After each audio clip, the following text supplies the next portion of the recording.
माझं जसं लग्न होऊन मी आले इकडं लाडग्यांच्या परिवारामध्ये, त्यापासून मी सुजित भाऊजींचा स्वभाव बघते. सुजित भाऊजी खूप शांत आहेत आणि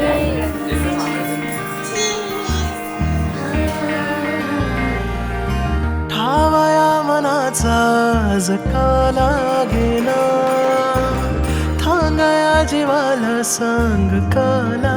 गायत्रीचा स्वभाव तर मला खूप छान वाटतो आणि ती खूप समजदार वाटते. खूप तिचा पण स्वभाव मन मिळावी. आता आम्ही एक 2 महिन्यातच तिचा स्वभाव ओळखलाय.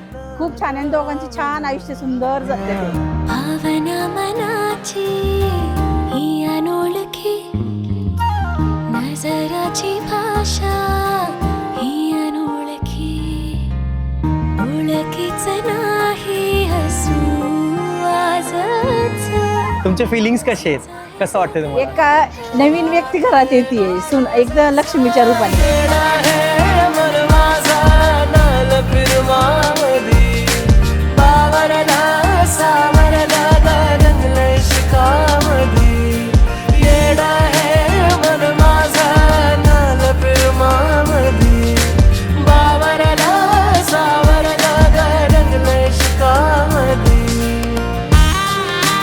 त्याचा स्वभाव ना सुजित खूप म्हणजे शांत असं, एवढं त्याला म्हणजे सगळ्यात समजदार, शांत, तेवढंच रागीट. आता म्हणजे कायम असं मावशी म्हणजे दुसरी आईच, म्हणजे कधी आपण जरी कधी गेलो ना तरी मावशी राहा, नको जाऊ, मी तर तुला सोडवायला. इतका प्रेमळ स्वभाव त्याचा. आणि गायत्री सांगायचं म्हणलं ना की त्याला फक्त समजून घे, बाकी तो त्याच्यावर तिला काहीच कमी पडू देणार नाही. थोडं मात्र मी नक्की सांगेन तिला.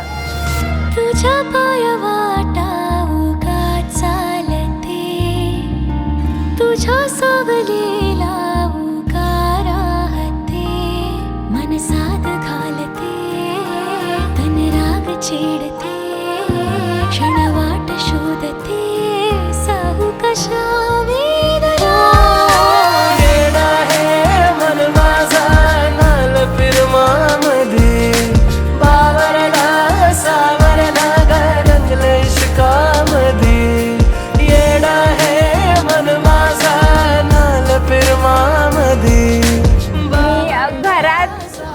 माझी जाव यावी यासाठी मी खूप आतुर होते.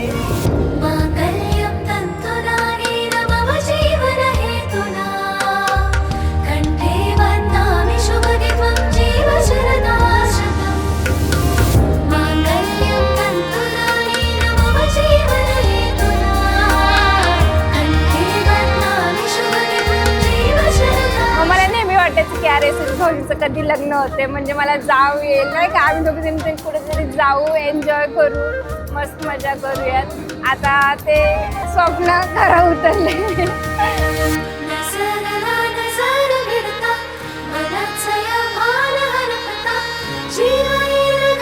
माझी फार अपेक्षा होतीच, एक गायत्रीच्या वाईकडे येईल ना सासरी, आणि माझ्या पप्पांची, माझ्या मोठ्या भावाची, भाऊजाई सगळ्यांची मिळून मिसळून राहावं तिने, हीच अपेक्षा आहे माझी.